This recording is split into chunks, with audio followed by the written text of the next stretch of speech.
Hello and welcome to Level Up with the CDC. Today's guest is Dr. Laila Mintas. Um, she's the executive and she is a C-level executive and serves as an independent consultant in the sports and technology industry, including the sports betting, digital sports, and fan engagement sector. Her focus is on the use of emerging technologies and developments and how those are changing sports, society, and the consumer behavior and lead to a new revenue and how they lead to new revenue streams. Without further ado, I'd like to welcome to the show Dr. Laila Mintas. I would like to know a little more about your background and how you got involved in all of this. So I'm originally from Germany, as most people probably can figure out by my accent. Didn't faze me at all. Originally from Berlin, and grew up there. And I'm by background, by trade, I'm a lawyer. So I used to work with White and Case for a couple of years, doing sports law, doing gambling law, and other things as well. So go ahead. And then you work with DraftKings or you as a consultant? No, when I was leading Sportradar US, DraftKings was one of the clients, FanDuel, others. So basically the entire sports betting market, because when I was there, Sportradar had a market share of around 80% on data. So they were all our clients basically. So Sportradar is the biggest data company worldwide, and also on a global level covers the majority on data when it comes to sports and sports betting. Here in the US, by now, they have probably a higher share of 80% of the market. So I left basically in mid-18, or end 18 actually, and then moved from New York, where I was based, to Vegas. And since then, I'm working as a consultant. And yeah, that's what I'm doing at the moment. And so going back to my time at Sportradar,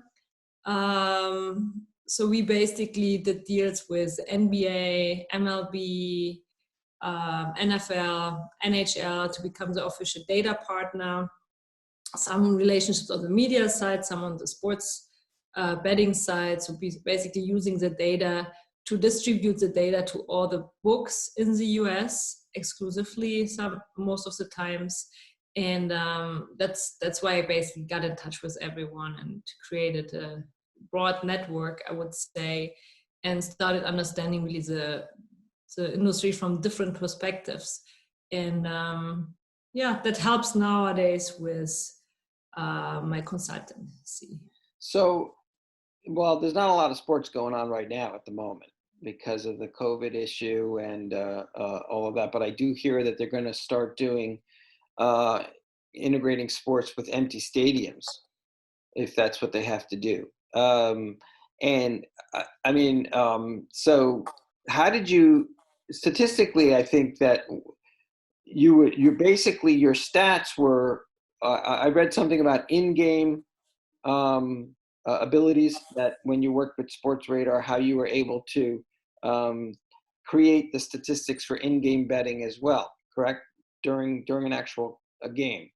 Absolutely. So also nowadays, in-play betting is basically the majority of sports betting. So most people watch a game, and then basically while they're watching the game, they place bets on it. That's how it works everywhere in the world, and that's how we expect the US to be one day as well. So right now, you don't have a real bet and watch, or watch and bet experience here in the US, because it's still a bit fragmented. So it's not that you open one app and you watch the game and you place a bet on the same app. That's how the experience works in Europe, for example, and other parts of the world. But here it's more fragmented at the moment. So you watch the game somewhere, and then you open your app and you place bets. But you usually do that online. So for example, New Jersey, the last numbers before Corona hit the industry were around 85% of the revenues are basically coming in through online sports betting, which means via the mobile phone.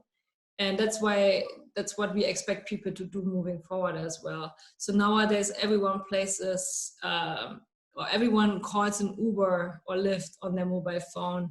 We book hotels over our mobile phone. We pay at Starbucks or wherever with our mobile phone.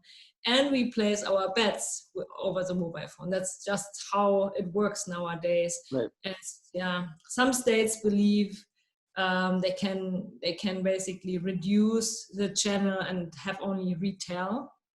And they saw in the past that they suffer, that they don't have enough or not high revenues like the states that open up online as well. So therefore I expect that to happen, that the states learn while they go basically, and see that other states have more revenues, and they hopefully open up sports betting also online. Because otherwise people that want to place a bet, they don't go into their car and drive up to the next casino to place bets on. They basically continue to place bets in the offshore markets, and that's what all of us want to avoid, because it's a lose-lose situation. There's no customer protection in the offshore markets. There's no state revenues. So why not giving people a legal channel to basically do online sports betting, even if they are at home, in a sports bar, wherever they are. Yeah, that leads me in a great segue into esports, because esports, as you know, is pretty much the only thing going on right now when it comes to betting online. And I'm going to get back to the slow movement of places like Nevada and other states that haven't really integrated their online platform yet, like they have in New Jersey. But getting back to the esports up until almost a year ago or so was all offshore. Did not have that protection to the punter or the person placing the bet, and now it's more of a positioning where the esports platforms and apps, which are still pretty much the Wild West, because there's a new app coming out every day. I know people that have already taken some public. How do you feel or think that your role and the roles of a company like Sportsradar would be able to integrate into the esports side? So I'm not with Sportradar anymore, so it's hard for me to speak on behalf of them. But from my experience there, a big advantage when it comes to data collection, for example, is in esports that everything is digital already, right? All the data doesn't have to be collected and put into a system. It's already in the system. So it's already electronically available. So that's a big advantage. So with normal sport, you have to send data scouts to the stadium. They collect the data, they put that into a system. It's a lot of manual work still, even though we're in 2020. And therefore, the mistakes can happen. So you don't have that with data collection esports. So that's a big advantage of the esports space for sure. Another big advantage is the young audience, right? And then massive audience in comparison to every sport in the world, and growing. So I was reading that last year, the esports revenue on a global level hit the $1 billion in revenue, which is huge, but it's only a starting point, right? So that's only, as you said, it's difficult to measure because esports happen a lot in a gray market, and esports betting hitting the 1 billion is huge, but who knows how much sports betting or esports betting is going on in the world. Here in the US, most states have allowed betting on esports, which is good, and helps getting that out of the gray market and basically in regulated channels. So I think that's growing. And now with COVID-19 being out there and people not having traditional sports, or it's now probably starting soon again with Bundesliga and others. But in those times, people want to see something, and esports is a good alternative. And it would probably help accelerating getting esports betting into the market now because of traditional sports being suspended. Yeah, well, I was going to come to that. I mean, yeah, with COVID, it's definitely they've seen a huge increase. I saw an interview with Paris Smith from Pinnacle.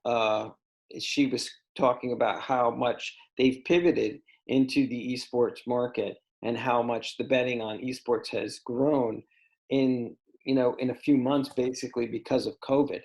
And that's the other thing that brings me to is like, as a consultant, you're a consultant. How do you explain, or I mean, you kind of did, you said that all of the tracking in regards to esports is digital, so it's already the integrity of what that player does on an esports level is already there because it's been tracked digitally.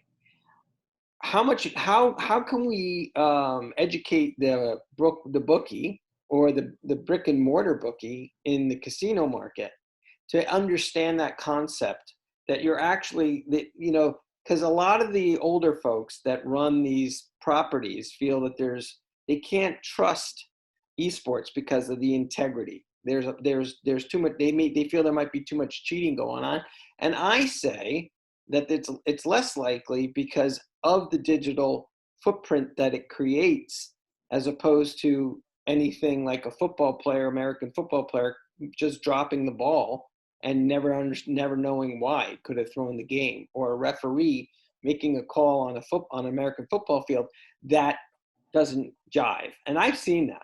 And last year's World Series, there was the whole cheating thing with the Astros, and nobody found out till months and months and months later. In regards to esports, it's an automatic thing, and I just wanted you to comment a little bit on that so that our viewers can understand that the integrity for esports is actually better than it would be in regular sports.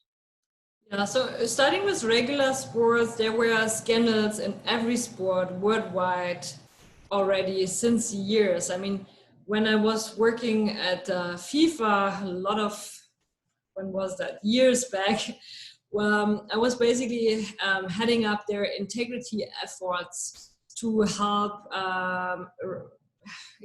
tackling match fixing in soccer, which was a global problem, and that we are speaking early 2010, 2011, 2012. So since then, and that was even before that, everyone knew in Europe at least that there are problems with match manipulations in soccer. But since then, cricket, tennis, cycling, all different sports in the world have been affected somehow by match manipulation. And no sport offered on the sports betting market is immune against it, because as soon as you can bet on sports, there are always people trying to influence the outcome of the game or the course of the game, to place bets on it and then basically win money on the betting market. And bookmakers are basically the ones that have a financial loss through that, right? So that's a problem from a sports books perspective. From a sports perspective, it's even worse. It's a reputation, it's a integrity of the sports that's affected. It's athletes' careers that are ending because of match fixing scandals. So it's a bad problem. It's always a bit underestimated, especially here in the US, because we didn't have really big scandals yet. When it comes to esports, as I said, the data collection piece is easier. So it's easier because you have less mistakes in collecting data because the data is digital, right? But also esport had some integrity issues already. So I remember cheating scandals where also players in esports were basically influencing the outcome, playing bad, losing intentionally, everything that you have in traditional sports as well. Or doping is a problem, as we have in traditional sports too. So there are a lot of parallels, of course. But the process of really collecting data is easier because you don't have to collect anything. It's in the system already. But then also, generally speaking, I think you brought up a good point. People are sometimes a bit reluctant to changes. And some of the bigger players, they've been in the industry forever, they're a bit reluctant in getting into esports because they probably don't understand esports. And for everyone that has nothing to do with it, kind of like betting on how people do video games, it sounds probably a bit odd, right? Mm-hmm. So who would have thought that that's becoming a huge industry? But everyone who's not jumping on that sooner or later is probably losing a lot of potential revenues in the market. So it's a growing industry. people tend to say it's a future. I don't think it's a future. I think it's already here. It's already now. And I'm glad to see that in the US, many states are looking into regulating esports betting or have done so already. It's a growing market, and we have to put that onshore instead of having that offshore. But it's, of course, goes hand in hand with a big education process. So players have to be educated, casinos and operators have to be educated about that. The risk and trading team basically is the ones that are doing the odds and the product at the end of the day, that where people can bet on, need to be educated, because it gets worse if people or operators offering esports but don't understand the games, so they're losing money with offering. That's not the sense of doing that. So it goes hand in hand with a lot of education. Regulators need to be educated. One of the obstacles that I see in the market is if you can bet on esports, but only if the participants are over 18 or 20 years old. That's a bit of a problem, because you can it's hard to offer a tournament and on a regular basis if you have basically regulations like that. And I think everyone needs to make sure that people that actually bet on the sports are over 21 years old, but kind of like reducing the audience that is participating in that esports tournament to a certain age level is probably difficult, because sometimes you have really young kids playing those video games, right? So that's a bit of a challenge. Well, every year we have the CEC, the average age of an esports advocate or a video player goes up, and last year it was 37. So that's the average age of a gamer, believe it or not. So there are games. I mean, when you talk of video gaming and esports, as you might know already, there's such a varying degree of audiences for different games. So perfect example in Europe, Counter-Strike is a game that is actually heavily bet on a lot of the betting apps, and it is skewed more to an older group. It's I think the old, it's 20. Usually it's like early 20s to 30s. People are big CS:GO fans, and they do bet on that game. So a game though like Fortnite is geared towards a younger audience, because it's almost a mix of Minecraft, which has a very young audience, and a first-person shooter type of game. So it depends on the game, obviously. Now, I wanted to ask you something, like what's going on with your industry in particular, and what are you doing and have been doing during the pandemic for you, and what are you working on now that we're all sort of like stuck in our houses? Yeah, I'm advising a few companies. Some I'm not allowed to mention. Some I am. Please, I don't want you to. I don't want you to. You can. They're anonymous. Yeah, but I'm working with different companies, and basically my focus is always, when I get approached by those companies, is, hey, how I'm doing that, and how can I get into sports betting? So I'm working with a great company that basically collects tracking data for college, and using sensors and producing real-time data. So how can they basically get into the sports betting market? Working with a great free-to-play provider, and they are just pretty busy right now, because everyone is looking for content, alternative content, as traditional sport is suspended, and they basically keep the audience of their customers entertained through giving them free-to-play offers. So that's pretty cool, and things like that, really. So I think now, in the times where we are all hit, the entire industry is hit by that virus, we have to be innovative. We have to think outside the box. I see some of the players going back to basic, and I don't think that's the right way. I think now is the time to be innovative, trying to be different trying to think outside the box, being creative and really keep the audience entertained. And I think esports is perfect. So a few companies that I work with, they just launched esports and esports betting, I should say, esports betting, and it's going pretty well. So I can only encourage everyone that's thinking about that to get educated about it and not to miss a big opportunity here. Well, that means they should attend the Casino Esport Conference. If God willing, Absolutely. we all can go, and we don't have a problem with the pandemic. But you know, it's funny because we talk about, you know, what you're doing currently now and how your industry has been impacted by the pandemic. But what do you see because of the pandemic after we get back to? It's not going to be normal. We know that it's not going to be exactly the way it was before the pandemic. There's going to be a lot of changes. Like you said, it's very hard for people to change.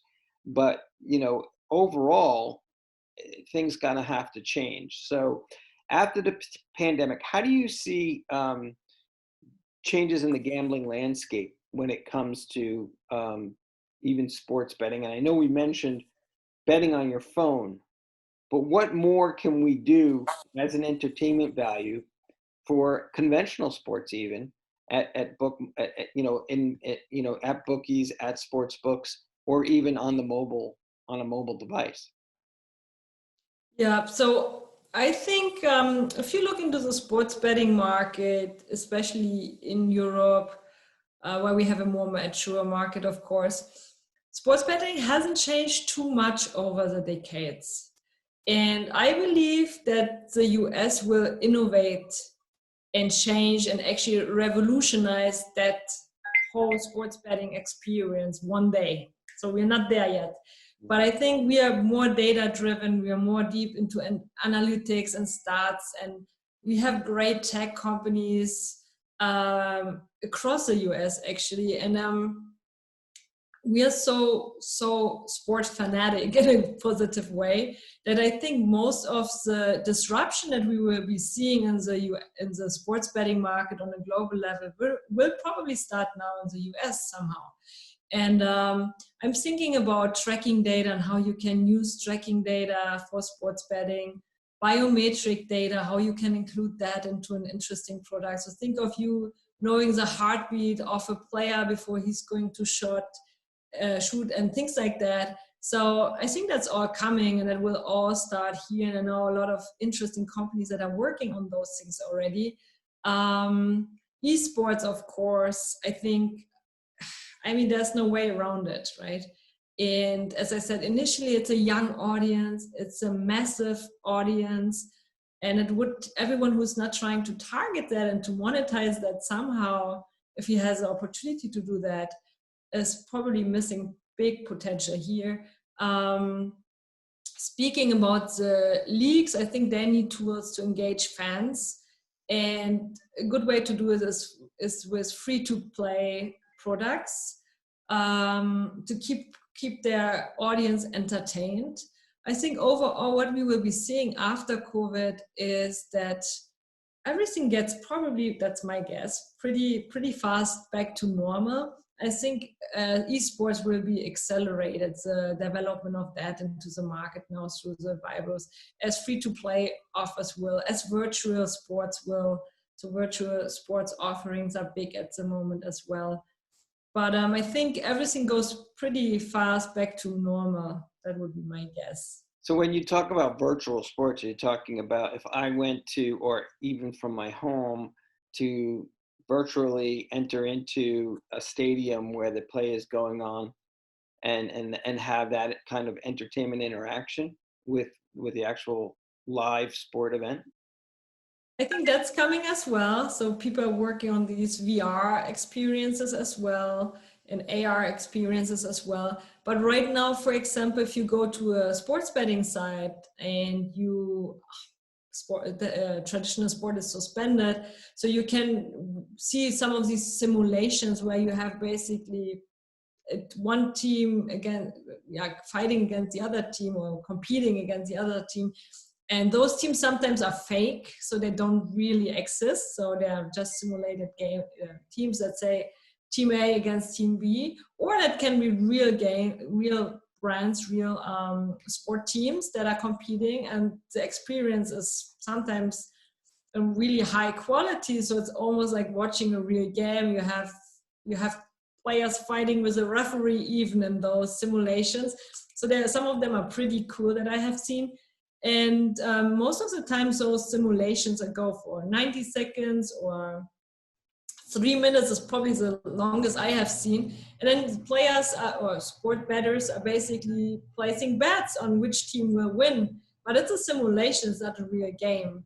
So that's pretty interesting. And that has been a pretty successful betting product around the world also before COVID hits the market. But now as sports is suspended, a lot of people bet on those outcomes. And for me personally, it's a bit weird because it's just a simulation. It's not the real game. And therefore, it's more like putting money into a slot machine and keep pushing the buttons, right? So that's how I see it from a personal perspective. But it's a popular product. Just to clarify for the audience, a simulation is the computer outcome of two teams being played, but the computer is designing and creating that outcome. Yeah, based on algorithm, correct? Yeah. So if I had an opportunity and I thought to myself, would I prefer to bet on a simulation that I'm leaving up to the computer to decide, or an actual esports event between two people playing a FIFA match, I would rather play. Easy decision. I would bet on the esports Yeah. because it's real sports. It's not a simulation, right? That's driven by computer. So I'm a big fan of esports betting. I think that's the future. That's why I will be attending and speaking at your conference. Yeah, and I think there's a big confusion. I think with the older audiences, the people, who don't understand esports. There is this simulation product that's out there, and then they look at that simulation product, and then they look at esports, and it's very hard for them to tell the difference. And it's an enormous difference, because esports is, just like you said, it's a sport. It's a human outcome of the skill between two individuals that are happen to be playing a computerized game, but it's very different than a simulation. So, and that's the other thing that I think that we find in during COVID, which is, I know if you're probably familiar that the NBA players were playing NBA 2K on ESPN, which was a couple weeks ago, or 3-4 weeks ago, was being broadcast on ESPN, and they had a whole tournament. And FIFA also has been having tournaments with great success. A lot of the NASCAR, Formula One has gotten big audiences, and a lot of betting going on those things. Well, why don't you just mention a little bit about that and what you know about that stuff in regard to the esports world? What's happened during COVID? Yeah, absolutely. So if people think of esports, most of the people probably think of killer games, right? But there's this big market of esports sports, right? So really soccer and NBA and you name it, and that's a pretty good replacement for traditional sports right now. And having NBA players basically getting involved in that, and that's streamed on ESPN, is huge. I mean, this is really interesting. I think it's very entertaining, even for people that are usually not that involved in esports. So that's pretty cool, and that's innovative, right? So having that happening while traditional sport is suspended is exactly the innovation that I think needs to happen now, and kind of like people trying to do different things. And that's what the audience and what sports fans want to see right now. Yeah, it's interesting because it's also a way for conventional sports like the NBA and the NFL with Madden as an esport product to be able to engage a younger audience and not lose that audience to the real, actual conventional sports. So to engage a younger audience through esports and video game products, and then bringing them back to actual real-time conventional sports. As I see in the future, esports actually and conventional sports will eventually have a merger of completely new games that are, done with augmented reality and virtual reality. So we're just at the tip of the iceberg here, and some of these products that we're going to see are going to be things that you would see on a science fiction movie.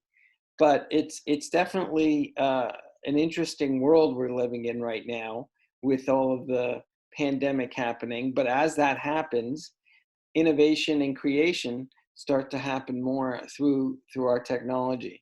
And I wanted to just sum up, if you had anything more you wanted to add, we're going to wrap up, but I just wanted to see if there was anything you wanted to add, or what you're looking forward to. What's the first thing you want to do after the all the restrictions are lifted? I probably want to go back to the Strip and see Las Vegas living. I just went there last week, and it's kind of like weird having this, it's almost like a ghost town. But I very much look forward to the CEC conference this summer. Which we And look forward to having you. yeah, because I think it's very important to have a conference of that quality to help educating the market about the potential that esports has. And as you mentioned earlier, especially also esports on traditional sports. So that's not only the killer games that many people are familiar with, but also esports on FIFA and NBA and all those great things. And it's so entertaining. It's a very interesting betting product. So seeing that through my sports betting eyes, basically, I think if you offer that as a product differentiator in the market, it has huge potential. Yeah. Well, I'd like to thank you, Dr. Mintas, for coming on and talking to us. And I hope to see you on the Strip soon, and everything's back to normal, and we can, well, not completely back to normal. Obviously, there's going to be a lot of innovation, a lot of creation, a lot of amazing things that we have yet to see, but we intend to see. And I look forward to it, and I know you do too. And I wanted to just tell you to stay safe, and we'll see you at the CEC in September then. Looking forward to it. Stay safe. You too. Thanks. Take care. Bye.